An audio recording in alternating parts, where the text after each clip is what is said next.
Hi, everyone. Hi, everyone. Hi, Jenna. Hi, Dr. Sarah. Oh my God, we're such geeks. We're so geeky. Okay, so this is a completely different format for Today is Your Day. Yes. As you notice, we're not in the same room. It's very sad. We miss each other. But the reason we're not in the same room is because we are putting ourselves first, and there's some illnesses going around that we decided we don't want to give each other. Right. So instead of risking being even more sick and tired, we decided to just do it this way. And so we hope it works. We're just kind of testing it out. So let us know what you think. Leave us a comment.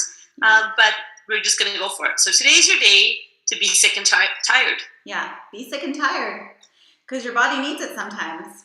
And you can tell when you get sick. It's because you've been pushing yourself way too hard, right? We think it's like, oh, there's a virus, there's this, there's that. But really, we're letting ourselves get sick because we're not taking the time every day to relax and rest and, think about what it is that we need and we want. Right. If you think about like ancient societies, how much time did they really spend working? I don't know. How much? It's like there's periods in the day where you work and then there's periods in the day when you rest. And even if you think about like when you're on holidays or when you're camping, how much time do you really spend being busy? Not that much. You spend a little bit of time maybe preparing your meal or, bathing yourself or whatever. And then the rest of the time you're just kind of being. And I think we've really lost that in modern societies where we're just working. And when we come home, we're still on, right? Because we're replying to emails or we're, checking online for something or we're calling our family. Like we're still kind of going. And there's very little time where we just say, whew, this is the time to decompress. And when we, like for me, my like guilty pleasure decompressing is watching Netflix, which is also stimulating, right? It's also the mind is like, oh, and then there's like this action thing and then like stuff going on. It's not like we're just sitting there relaxed, like staring at the clouds. We don't do that. No. And I know that for me, being an entrepreneur, I feel guilty if I take even like an hour out of my day to do anything that's not work. Like if I'm sitting and watching an episode of Castle or Bones at night, I'm feeling really guilty. I'm like, oh, maybe in the commercial break, I should be like writing something or reading something. And that's ridiculous. That's so ridiculous. And so I was really pushing myself very hard the last few weeks. Just, I think also like with stuff that was going on with family and friends and whatever, and trying to control different situations. I was just pushing myself to the max. And I got sick, and pretty much just yesterday, but I just like laid in bed all day long and I freaking watched Castle and Bones all day long and I didn't feel guilty. And that's the thing, is that guilt thing is the killer, right? So my son told me, he's just a little guy, grade 2. He told me last week that he misses me and he wants to spend more time with me. And so I did a couple of things, like I went with him to the beach and I like played like cards in the middle of the day with him and I built a Lego city. But I was feeling, again, very guilty that I should be working and I should be, following up with clients and promoting my next workshop and I should be pushing. And so a few days later, he develops the chicken pox. And so now I actually have to be on lockdown with him in the house and my daughter just playing because I don't want them watching TV for 8 hours or 12 hours and that's what they're doing. So I'm spending quality time with my kids and I don't feel guilty about it. But it's only because they're sick, and I need to change that thinking to allow myself to spend quality time with my kids and not feel bad that somewhere else is suffering because I'm doing this thing. Yeah, because work is not the type of thing that should be taking up all of your time. Like you are supposed to work to live, right? Not live to work. And I think in our society today, we're pushing ourselves to the max because we feel like we need to prove ourselves and we need to, be the best of the best and we need to be making this amount of money at this point in our lives. And it's just too much pressure. Like, honestly, it's too much pressure for anyone. And you may have been getting away with it so far, but like these things have long-term consequences. Right. And sometimes even things that are supposed to be fun become work. So like posting on social media, right? That can be fun. You had a fun day, you take a picture, you post it. But for some of us, sometimes it becomes like a constant, like, okay, now what am I going to post? And like, I want to be important. And how many people have liked my picture? And it becomes like this obsessive thing where you're like worried about, that becomes like another to-do on your list rather than just something fun that you do by the way. It becomes like an obsession. So, or things like networking. Like, I better network so that I can meet all the right people. And so I'm going to all these networking events so I can meet the right people. And you're not actually enjoying them and seeing them as a social outing. It's like, have I got my business cards and have I got my elevator speech? And I think it's like we create this pressure inside of ourselves. And where does it go? It goes right into the body, like right into the body, into your cells. Yeah. And also you come off as very contrived then as well, because you're not really doing it for the pleasure of it. You're not enjoying yourself. You're not enjoying anyone else. And people can really pick up on that. People want to be around those who have joy and who seem like light and who seem fun to be around, not people who are just like promoting their business all the time and don't seem to give a crap about anything else. Exactly. And one of the things we talked about on our Facebook Live yesterday was this thing about the mind-body connection, right? And so as we have more stress, anxiety, worry, fear in our mind, our body will demonstrate that.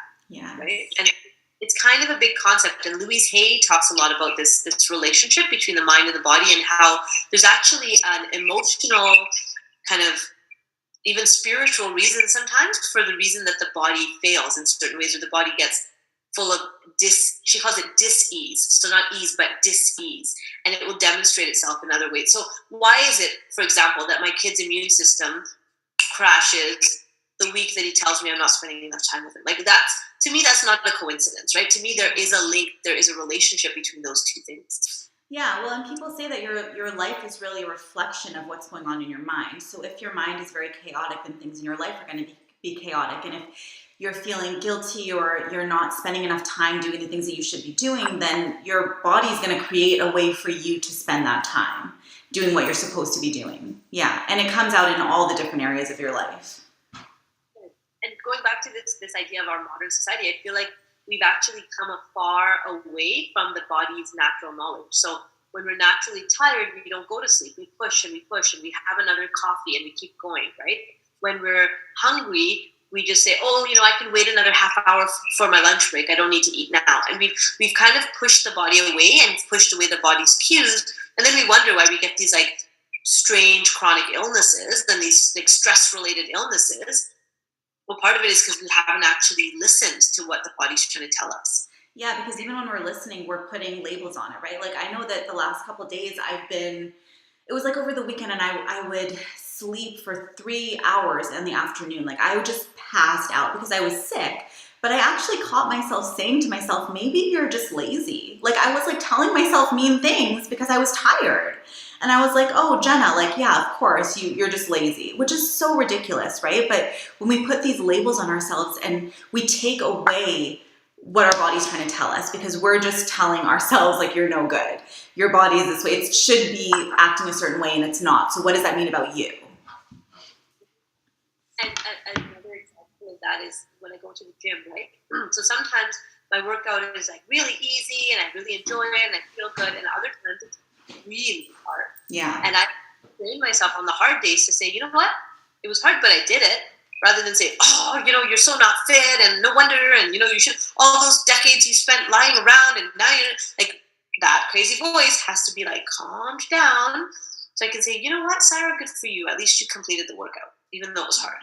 So again, it's about treating yourself kindly with the things that you're saying to yourself and about yourself, and also the time that you're taking for yourself, right? Like, it's okay. We need to give ourselves, I think, permission to take time out for ourselves every single day, to take a little bit of time to reflect on what it is that we need and what we want and where our life is going. Because I know that for me, until I got sick, I think I was going in a certain direction in my life, and I know it wasn't the direction I wanted to go in.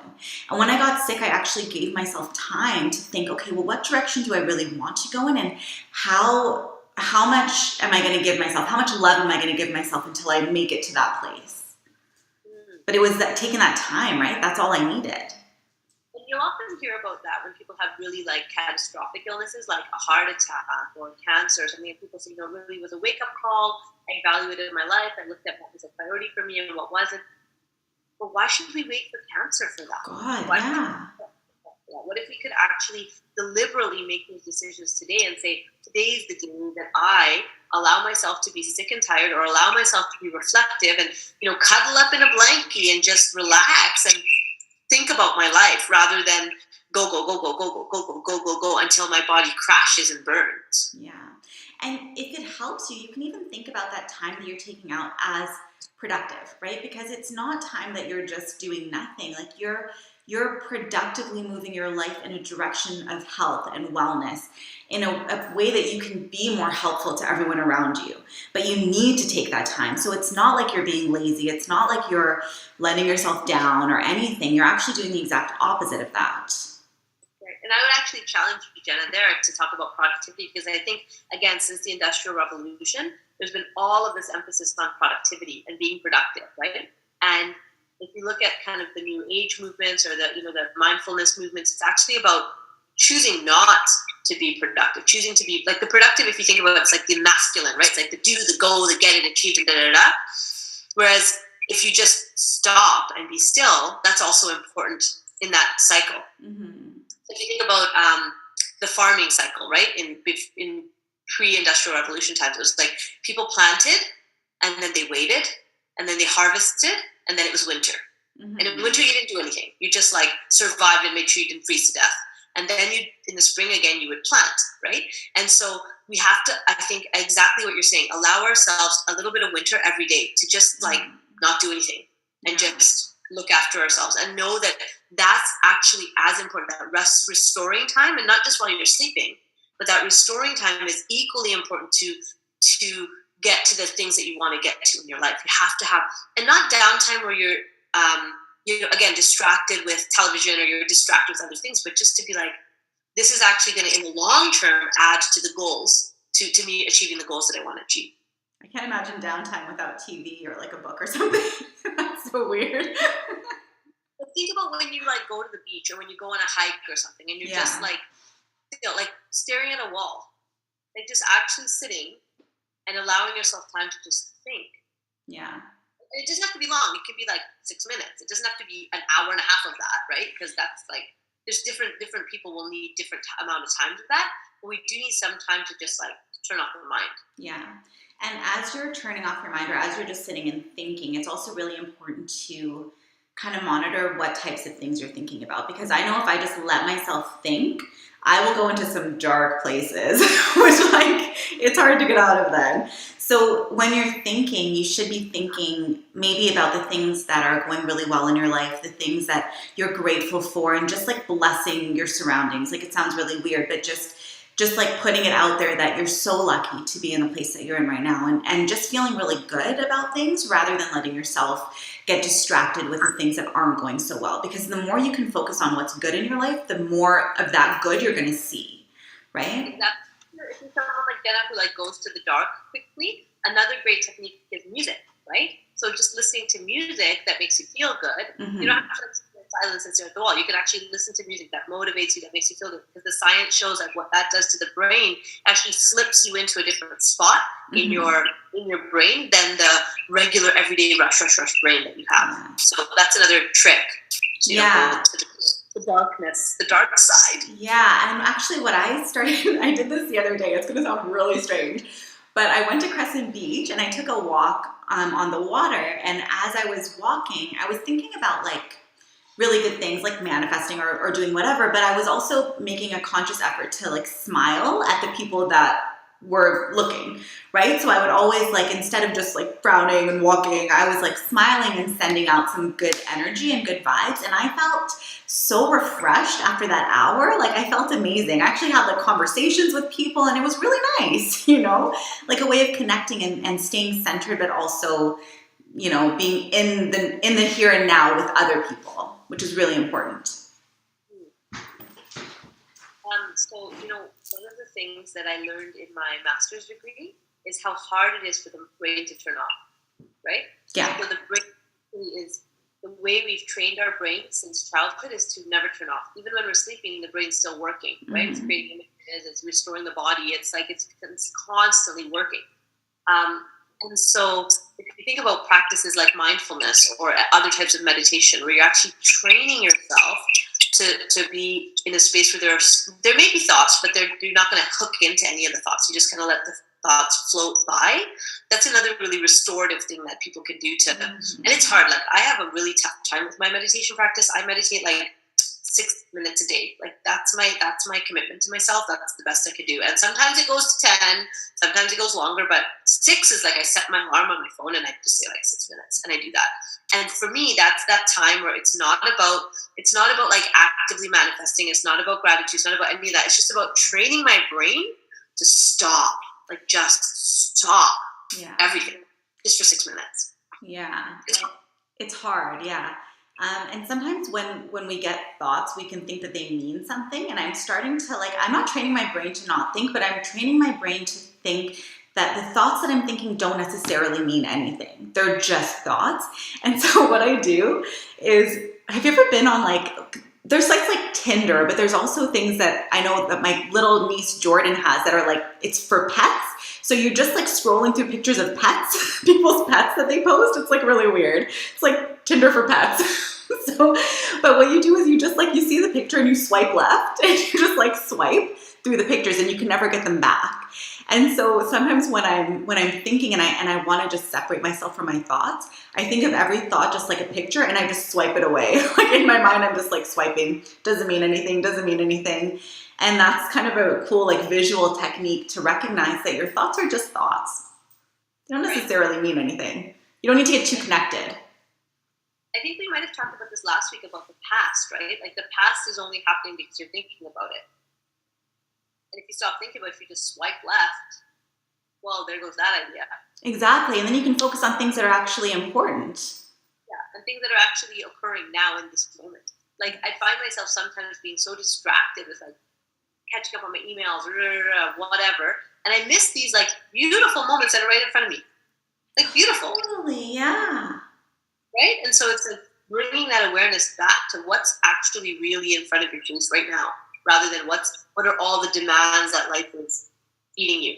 Tony Robbins talks about that, about demands, and how in the modern day, when I was a kid growing up, if somebody wanted to reach me, they'd have to phone me on my house phone. And if I wasn't there, they'd have to leave a message.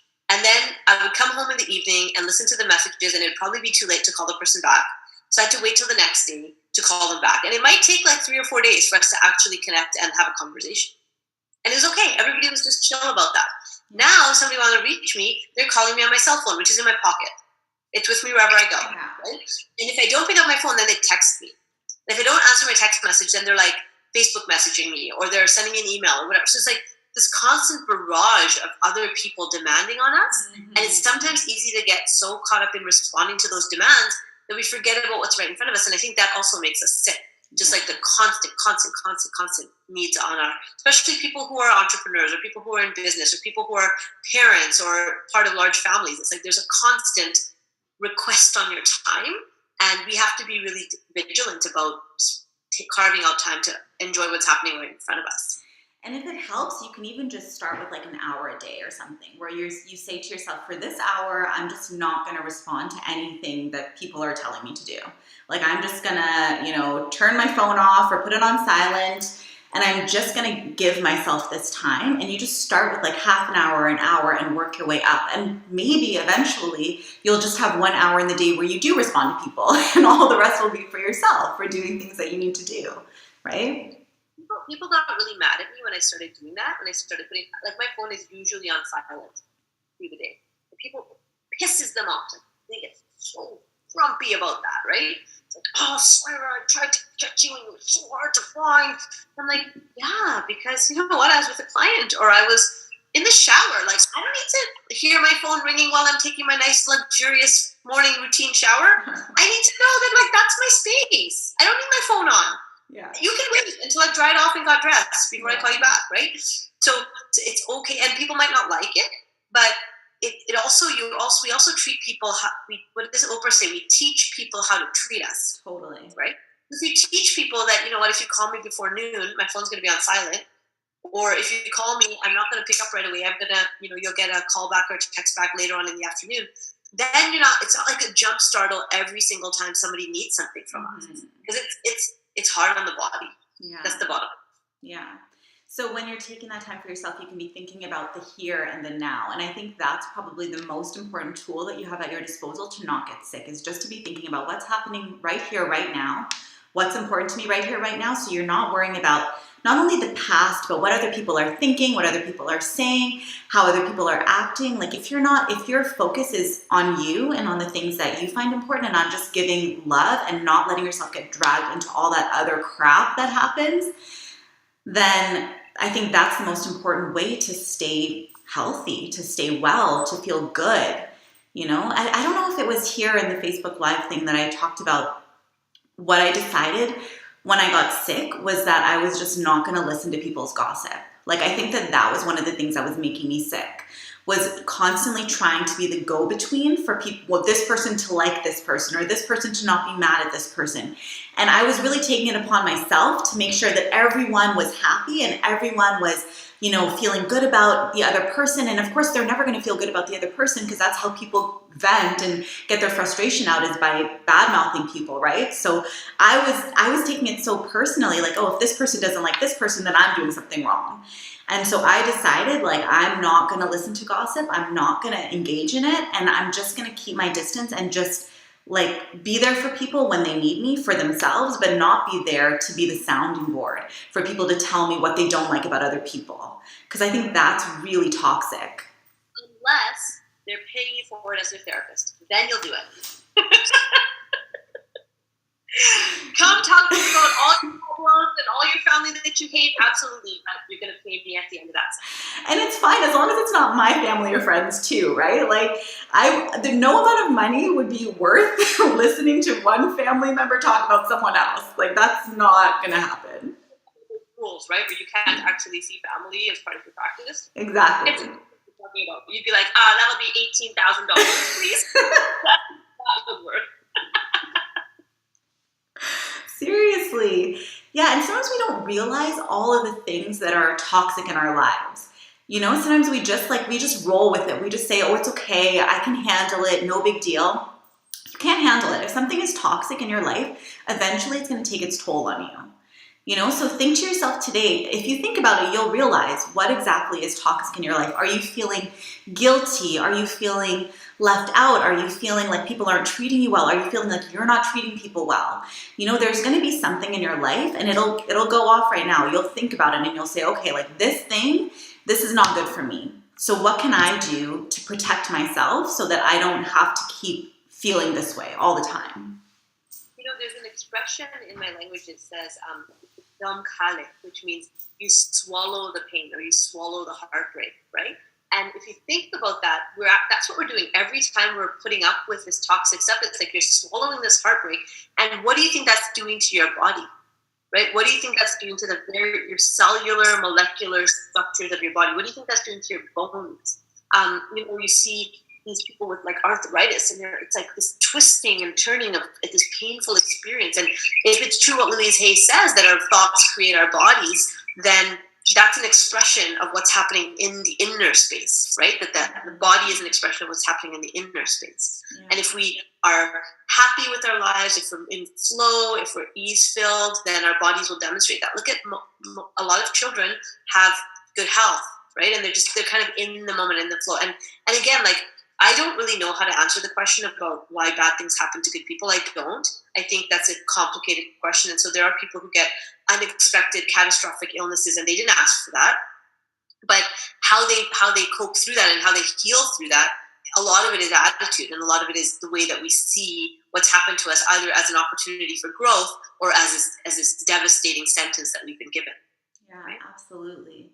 And it's so true. You'll see people, like, for instance, doing the grouse grind or something. There's so many people that are old, like they're older, they're senior citizens, and they are just like going up that hill and they've got a smile on their face, and you can tell they're just enjoying life. Like, they are just enjoying themselves.